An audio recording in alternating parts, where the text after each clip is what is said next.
Boa tarde. Boa tarde, Duda. Mais uma vez, um prazer estar aqui com você. Boa tarde, professor. Boa tarde. Olha aí, ó.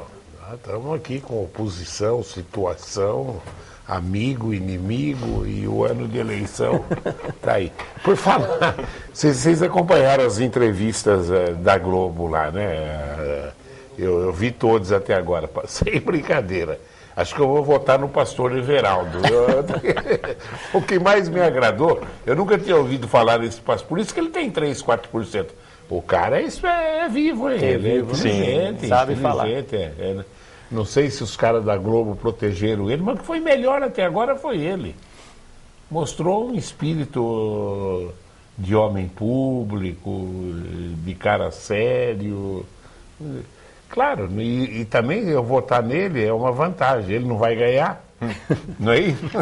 Eu não vou ser responsável pela porcaria que vem aí. Lamentavelmente, essa é a visão hoje do eleitor dos políticos brasileiros. Vamos esperar mais uns 15 dias aí, né, Duda, que deve dar uma reviravolta, uma sentada na poeira para ver realmente como é que está aí, né, os índices e pesquisas e tudo mais. Já estou fazendo um jingle já. Aldo, eu sou Everaldo. Bom, o que vocês acham? Que judiação a morte do Campos, né? Eu conheço algumas pessoas que eu conheci pessoalmente, inclusive eu te dei... Mas antes de morrer, porque depois que morre todo mundo é bom, né?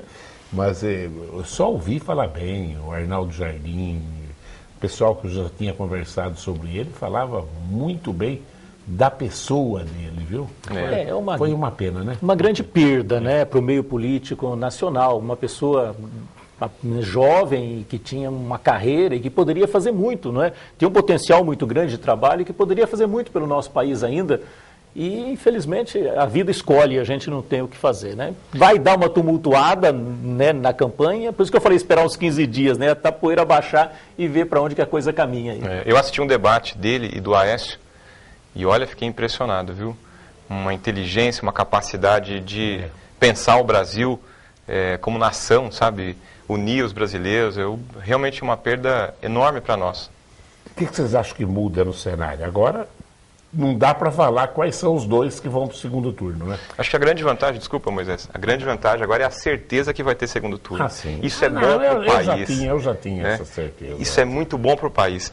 Se vai ser com a Marina, se vai ser com a Aécio, isso é menos importante para o debate. Importante é... Se vai ser com a Dilma. Se bobear, se a Dilma continuar caindo, quem não vai para o segundo turno é ela. Não pode bobear. Porque numa pesquisa, o que se analisa é a curva. A curva descendente, você não sabe onde ela vai parar. Cada vez ela diminui um pouquinho, entendeu, né? Quer dizer, vamos ver agora as próximas pesquisas, agora que começa o horário eleitoral, porque o PT tem muita coisa ruim, mas muita coisa boa também para mostrar. E eles têm o maior tempo no horário eleitoral, né? Pode ser que ela dê uma invertida nessa curva agora aí e garanta o lugar dela no segundo turno. Mas continuar não vai, não. Nesse primeiro dia de televisão, não sei se vocês assistiram, ela falou muito pouco. Apareceu muito mais o Lula do que ela nesse primeiro dia de... E o Lula praticamente fez, eu assisti inteirinho, os primeiros dias eu sempre assisto. E o Lula praticamente fez uma confissão que ela está mal, né? Eu comparando com... Gente, o meu segundo mandato foi muito melhor do que o primeiro, né? O dela também vai ser melhor do que o primeiro, né? Como admitindo, foi ruim, mas você vai ver, vai melhorar, né? Sei lá onde vai... A impressão que a gente tem é que a Marina tira mais voto da Dilma do que do Aécio, né? Pelo menos num primeiro momento é a impressão que a gente tem. Vamos ver agora se isso se caracteriza, né, nos próximos dias. Parece-me que os indecisos foi tudo pro lado dela, né? Então. E outra, tem aquele fator emocional também, da morte, da tragédia, enfim, tudo isso aí acaba colaborando um pouco, tem que né? Tem que esperar. Tem que esperar um pouco. As duas próximas pesquisas aí que vai realmente... Deve explodir alguma já daqui uma semana. Sim, com certeza. O Datafolha e o Ibope estão fazendo pesquisas a cada 10 dias. Então, a Datafolha fez agora, muito em cima. Então tem o fator emocional. Agora o Ibope deve soltar até domingo, solta. Isso. Deve soltar algum. O que aconteceu lá na Câmara que o Roque mostrou assim um descontentamento com os seus pares de uma maneira aflitiva? O Roque Ferreira, ele é um vereador que ele tem um partido, ele tem uma ideologia muito forte, muito bem formada, muito bem estruturada, não é? E ele apenas estava defendendo o ponto de vista dele em relação ao projeto que ele apresentou lá, uma moção de apelo, não é? Mas nada que a gente ali não converse no momento e também desaparece no momento, nada que fique para o futuro, não. Está tudo resolvido. Eu já acostumei com esse comportamento do Roque, porque a gente vive se estranhando no plenário, mas não passa daquilo ali, né? Minhas ideias são totalmente divorciadas com as ideias dele, então vira e mexe, sai faísca no relacionamento. Mas é o jeito dele, né? Do mesmo jeito que eu sou mais tranquilo, mais calmo, ele tem um jeito explosivo, né? Então... O Roque é o Roque. Quando logo na primeira mandato do Agostinho e os negros, o Roque vai apoiar o prefeito. Eu falei para o Rodrigo em off aqui, eu falei, esquece isso, que o Roque não apoia ninguém, o Roque apoia o Roque. Ele é um cara que tem convicções sólidas, firmes. E agora o mais importante no Roque para mim, o Roque é um cara íntegro, viu? Sim. Mas ele é escravo dessa ideologia dele, que eu falo para ele não gosta que eu falo isso. Está lá ainda em 1905, ainda na estruturação do marxismo, do bolchevismo, e ainda imagina aquele mundo ideal que a Europa já percebeu que, lamentavelmente, o socialismo não deu certo, né? Mas ele é um cara convicto. Você conversar meia hora com o Roque, você põe a foice e o martelo no peito. É um cara de valor, muito valor. Muito valor, trabalhador, mas na ideologia ele é radical, não tem... Total radical. Não tem e íntegro, viu? Íntegro, com certeza. É uma pessoa extremamente íntegra. Mas bom de lidar, uma pessoa de trato, de lidar, nas comissões a gente se dá muito bem. Quando o cara é honesto, você sabe para onde ele vai. Tranquilo, é tranquilo. É o cara que fala uma coisa e está pensando outra. Né? Isso E política infelizmente, tem muito disso. Sim. Ô Mantovani, e a história do valor venal desses prédios de Bauru, que eu falo já há alguns anos aqui, todo mundo dizia, está defasado, eu dizia, está super valorizado. Por ter negócios em 11 cidades, a gente vê que realmente o preço dos imóveis em Bauru é maior do que qualquer cidade da região. O que vai acontecer? O que tem de novo? Para onde vai isso daí? Professor, o que tem de novo é o seguinte, foi feita uma reunião com os corretores que participaram da avaliação dos imóveis para a Prefeitura, foi feita uma reunião com o Sinduscom, com o Secov, nós estamos formando um grupo para formar massa crítica, para entregar para a Prefeitura dados técnicos que comprovam o equívoco. O valor venal dos imóveis de Bauru está totalmente errado. Errado na classificação dos imóveis, errado no valor. O valor que os corretores calcularam está certo, o metro quadrado. O que está errado é o que está lançado no nosso carnê. O valor venal que está lançado lá não está sendo depreciado no tempo. Então, o imóvel está sendo lançado como se ele fosse 0 quilômetro. Verdade essa? Então, amanhã a gente tem uma reunião na Comissão de Economia, a vereadora Thelma convidou o prefeito e o secretário de Finanças, Marco Garcia. Porque nós estamos sem inflação praticamente há 15 anos já. Então, não é para valorizar tanto um imóvel numa sociedade que não tem inflação, né, Mantovani? Sim. E isso atrapalhou demais os negócios na cidade. Eu sei que a Prefeitura está com uma ânsia de arrecadação, ela está enxergando a diminuição na arrecadação do ICMS e ela vai ter que avançar para cima de outras coisas. IPTU, ITBI, vai avançar para cima dos empresários. Aliás, o Magério já disse isso, que vai apertar a fiscalização para cima dos empresários. Né? Então, veja, nós estamos aqui para defender o povo que trabalha, os empresários. Está virando comunista também. É importante a população saber que tem bons representantes que estão de olho, que estão estudando, que estão abastecendo os outros vereadores com informação técnica, né, para ter certeza, vai ter que ser refeito o cálculo do valor venal na cidade de Bauru. Eu não tenho dúvida disso.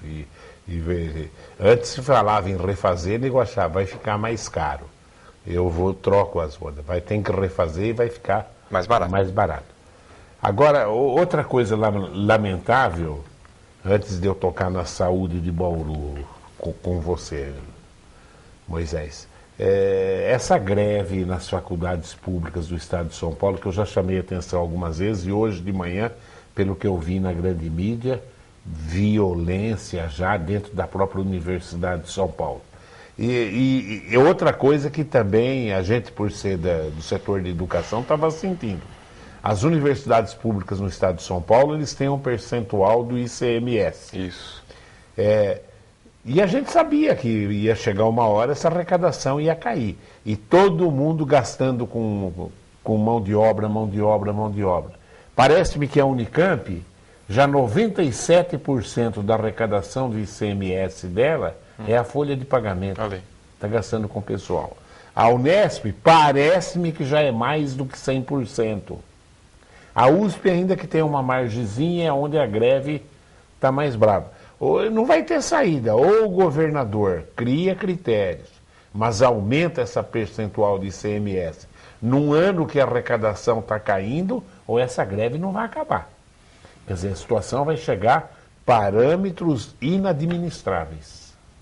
Como é que você está vendo, Moisés? E além da gente perceber a gravidade da situação, o desconforto que se coloca entre professores, alunos e a própria administração, a perda, Duda, a perda que o jovem, que o universitário, ele acaba tendo nesse momento. Isso é extremamente grave. E tem que sentar, tem que conversar, tem que buscar saídas, porque... Infelizmente já foi longe demais. Não está fácil a saída tem que envolver o governador. Tem que envolver o governo do Estado. Percentual, porque as universidades, elas têm autonomia, elas têm o percentual, o dinheiro é delas, eles administram dentro dos parâmetros que eles acham os ideais em termos de qualidade, de responsabilidade e tudo.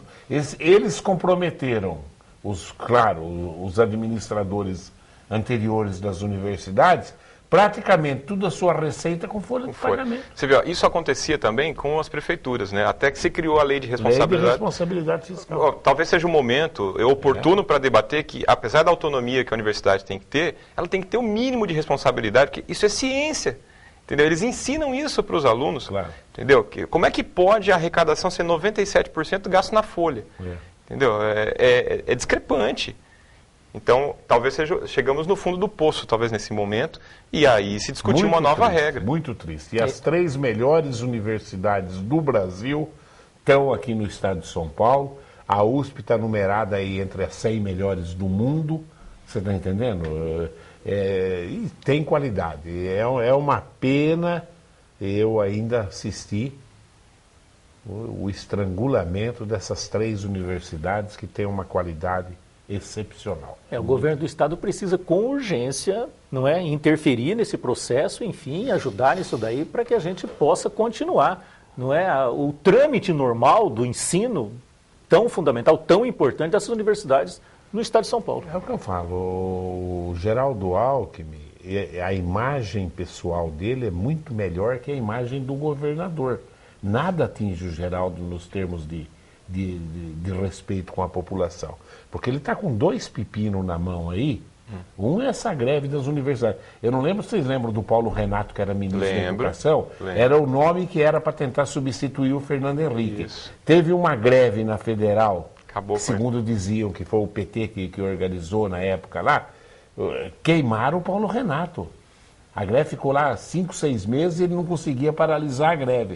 O Paulo Renato foi para o ostracismo, né? Agora, você vê, não atinge a imagem do Geraldo, esse desastre nas universidades paulistas, que só ele pode solucionar. Outra falta d'água em São Paulo, que também é culpa de todos esses prefeitos que estavam lá, né? Quer dizer, um verdadeiro absurdo uma cidade daquele tamanho não ter uma opção de emergência. Se o tempo ainda castigar mais um pouco, vai ficar feia a situação de São Paulo, viu? Vai ficar feia. E já que você tocou no assunto, se me permite, Duda, nós temos que nos preocupar muito com o dinheiro do Fundo de Tratamento de Esgoto. O pessoal da administração, eles estão com comichão para gastar esse dinheiro. Nós estamos travando de todo lado. porque é um dinheiro bastante Mas não chegou volumoso. ainda o dinheiro, eles já estão gastando no papel. Não, o dinheiro nosso, da arrecadação da população. Aquele lá, nós temos 90 milhões, É que não verdade. vai ser gasto, e nós podemos usar isso numa grande obra para Bauru, para produzir água. E estão querendo gastar de qualquer jeito. Tem um projetinho lá para gastar para pagar não sei o que lá. Gente, qualquer coisa eles querem gastar esse dinheiro que está no banco. Eu entendo que esse dinheiro tem que ser usado para uma grande obra, uma nova estação de tratamento, ou reformar a tubulação antiga, mas não diluir ele no tempo e ele vai desaparecer. Isso é um absurdo. Concordo com você em gênero, número e grau. E você vê, Bauru que tem problema de falta d'água grande há anos, desde que o Rodrigo entrou, mas perto do que a grande mídia fala dos problemas de São Paulo, aqui virou um chuvisqueirinho. Tranquilo, né? Mas vem uma pergunta brava aqui, ó, do Luiz Carlos da Bela Vista, sobre a falta d'água na Bela Vista. A Bela Vista é terrível, a falta d'água na Bela Vista é... Boa tarde para o professor e para os vereadores. Gostaria de saber quando é que vai terminar o inferno que nós vivemos aqui na Bela Vista com o DAI, em relação à água. Com estiagem ou sem estiagem, desde que o prefeito Rodrigo assumiu a prefeitura, há 6 anos atrás, que vivemos este inferno aqui na Bela Vista. A água nunca está regular. E é verdade, eu tenho uns parentes na Bela Vista lá que... No Bela Vista e em outros bairros da cidade na também. Vila Falcão também. A partir das 6 horas, corta. Eles cortam de um bairro para jogar para o outro. Não, e nós estamos em cima do maior aquífero de água do mundo, que é o aquífero Guarani, né? Eu concordo com você, Duda. E nós podemos cavar poços para buscar essa água lá no fundo. Mas nós temos muita água na superfície que não precisa ir lá no fundo para buscar. Entendeu? Eu sou totalmente a favor de uma nova estação de tratamento. Aqui, ó, para os lados da saída para Jaú, por ali, tem jeito de Você fala fazer. pegar a água do Tietê? Não. Mas da onde? Ora, nós temos água da chuva e nós temos uma bacia aqui. Indo para Jaú tem uma bacia hidrográfica. Eu acho que dá para fazer uma ETA ali. Porque, você veja, o Tietê em linha reta está o quê? 30 quilômetros? 30 quilômetros, dá para buscar. Dá para buscar no Tietê. Dá para buscar também. Las Vegas pega água a 200 quilômetros do Rio Colorado. Então. É no meio do deserto. Agora, com esse dinheiro do fundo que nós temos, nós podemos 200 são pensar em 300, alguma né? obra grande. É isso a minha preocupação. Pensar numa obra para que todo mundo tenha água em casa 24 horas por dia, Mantovani. É. Você não pode abrir a torneira e não ter água. Você tem que ter água o tempo todo. Mas São Paulo tinha que ter uma alternativa. São Paulo está a 40 quilômetros em linha reta do Oceano Atlântico. Você vê, tudo aqueles países do Caribe pegam água do mar, Hoje em dia é desalinização da viável. água do mar. Pelo menos para ter. Mas prefeitos anteriores tinham que ter pensado nisso, né? Ele tinha como uma alternativa para você construir uma cidade de quase 20 milhões de habitantes, que é São Paulo hoje, mais de 15.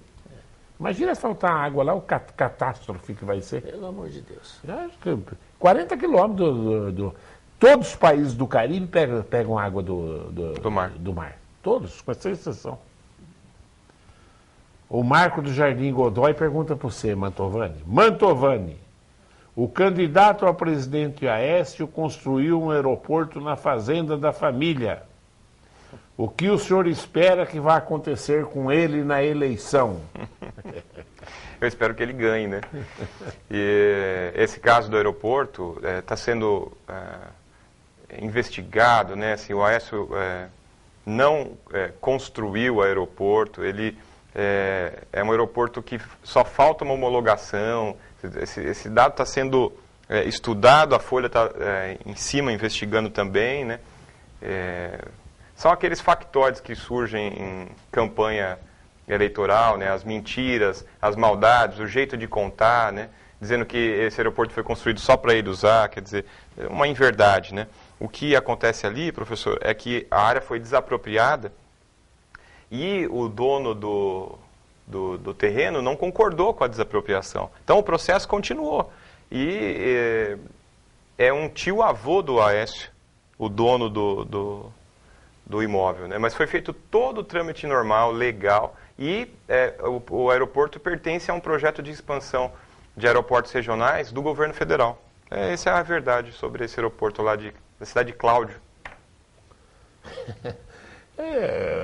Político aproveitar aqui no Brasil é como você procurar virgem na zona de Meretriz, entendeu? Né?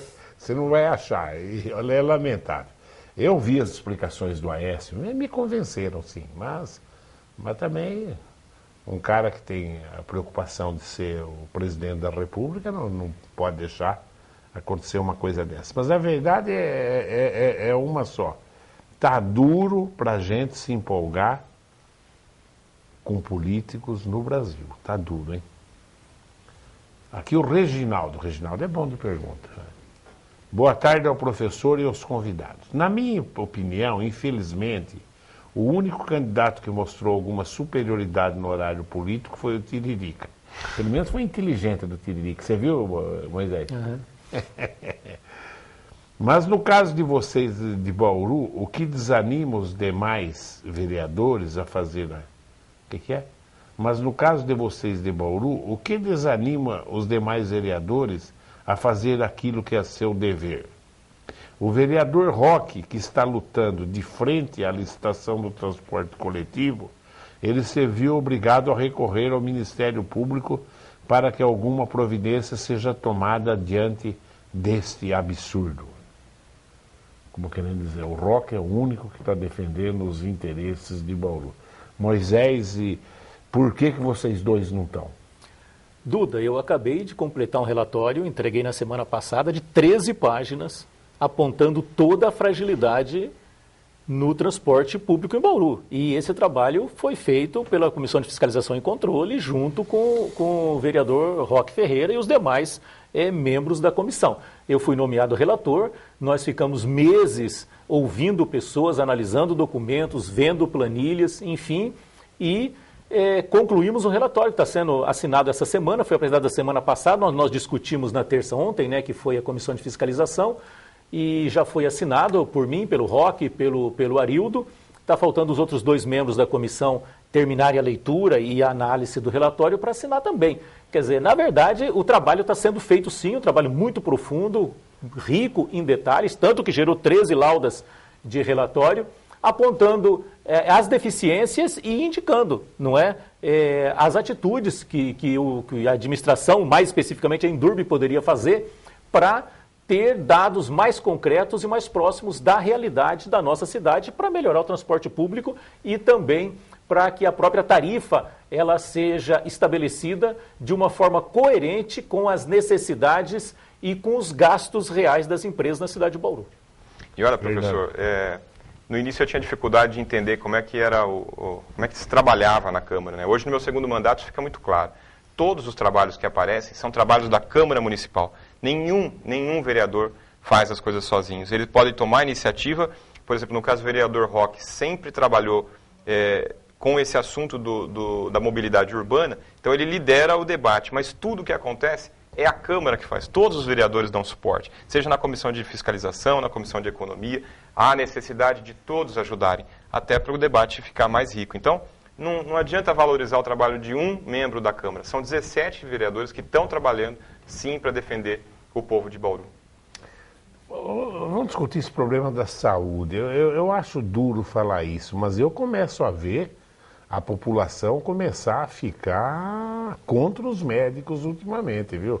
Eu acho que eles estão torcendo demais a corda, puxando demais, e a coisa não está boa. Então eu pergunto para vocês dois, se ficar doente, leva num pai de santo, num curandeiro ou numa benzedeira aqui em Bauru? Está difícil, Duda, realmente está complicado, é um problema que vem se arrastando há muitos anos e está se intensificando a cada dia que passa, não é? O nosso atendimento de urgência e emergência, ele está extremamente deficitário, está começando a faltar médico durante a semana, não é?